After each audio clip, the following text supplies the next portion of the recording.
Ja, goeiemôre almal. Vandag sit ek hier en dink aan TikTok en wat hier aangaan en hoe TikTok beheer word of probeer beheer word deur sekere mense. En nou kan tot geen ander gevolgtrekking kom as om te dink hierdie is 'n regte klomp losers. Ek meen dis jong kinders. Ek glo nie van hulle sal 35 of 40 nie. Dan wil hulle mense voorskryf wat om te doen. Hulle vloek ma's en milies uit mekaar uit. God, daar word hofsaake teen mekaar gemaak. Die een slaan die ander en is 'n blou oog, sy oog blou. En so gaan hulle aan. En dan dink hulle nou as hulle iemand die wit waks uit hom uitvloek en skel en sleg sê, dan voel hulle seker sterk. Dit is al wat dit kan wees. Hulle het geen beheer oor hulle self nie. Maar dan moet ek in dieselfde asem sê, dit gaan ook oor geld. Want ek hoor nou hier so live, die een ou is R45,000 in die skuld, een van hierdie voorlopende TikTok goetjies wat hulle self noem. En hy moet sy mense nou beskerm, dat hy sy inkomste kan kry elke maand om sy skuldjies en goed te betaal. Here mense, hoekom gaan werk julle nie vir 'n salaris nie? Julle moet een ding onthou, hierdie TikTok, julle raak oud. Ek is nou die dag weer so gevloek en gesê ek is 'n ou toppie en TikTok is vir jong mense. Ja, julle jong mense moet bietjie gym toe gaan, man, gaan oefen, gaan raak ontslaaf van julle energie. Gaan sluit aan by een of ander organisasie wat soldate oplei, nie om 'n soldaat te raak nie, maar dat julle bietjie dissipline in die lewe kan kry, man. Dit is regtig skrikwekkend wat op TikTok aan die gang is. Ja, ek meng my nie met hulle nie. Ek luister obvious baie goed wat op my feed opkom. Maar ek doen my ou dingetjie hier op my eie en nou regtig geen ou wat my gaan vloek en skel en sleg sê en my foto's vervals en fake poste maak op my naam. Dit gaan niks in my lewe verander nie.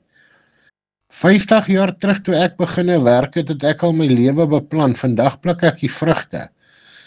Ek is afhanklik van niemand en niks. Ek het genoeg kos, ek het 'n dak oor my kop, ek het 'n goeie medies. Wat het julle? Julle is al by julle aftree ouderdomme en julle het nog niks.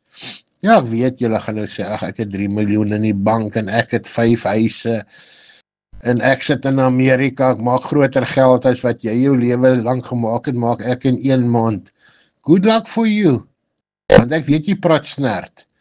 Maar eendag ou groote, gaan hierdie op 'n einde kom. Onthou, jy gaan nie daai goetjie altyd op hy troon wees nie. En as jy val, gaan jy hard val.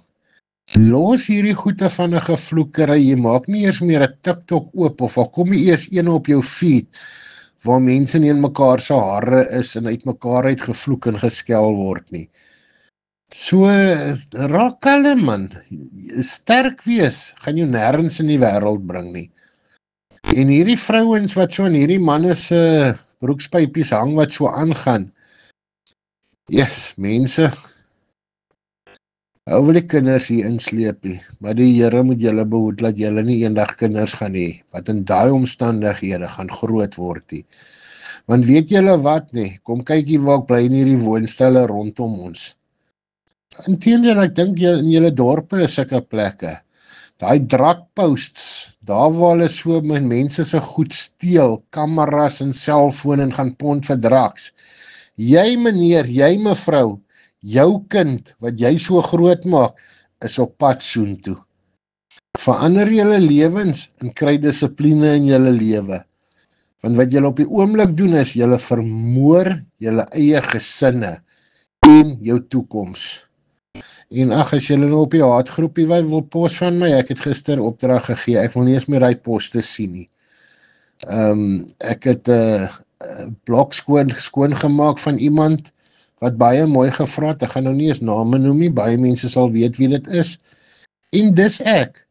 En die ander mense wat vra, haal my ook nou af, ek is ook 'n dame. Nee, ek het dit vir 'n vrou gedoen, nie vir goed soos julle nie. So asseblief, moenie my kontak nie, geniet my life as jy hom geniet, gee my 'n like as jy hom like, gee my 'n down duimpie as jy hom nie like nie, en vlieg in jou kanon, my lewe gaan jy nie verander nie. Lekker dag vir julle almal hoor, tada!